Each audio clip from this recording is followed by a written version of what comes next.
पाश भावार्थ रामायणात 7 पाश सांगितलेले आहेत. कर्मपाश आहे, जन्मपाश आहे, धर्मपाश आहे, वर्णपाश आहे, मायापाश आहे, त्यानंतर एक आशापाश आहे. आशापाश जरा विचित्र आहे. आशेला एका सुभाषितकाराचा एक सुंदर श्लोक आहे, त्यामध्ये आशेला साखळी म्हटलेलं आहे. लोखंडाची साखळी आणि आशारूपी साखळी. लोखंडाच्या साखळीने जर माणूस बांधला तर एका जाग्यावर राहतो, कुठे जात नाही, येत नाही. पण आशारूपी साखळीने बांधलेला जर असला तर साखळीत जमा होतो. उठल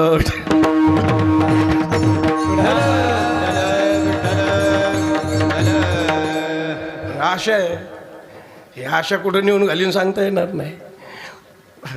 म्हणून साखळी ही व्याकार आहे. यया बद्धा प्रधावंती मुक्ता तिष्ठती पंगुवत.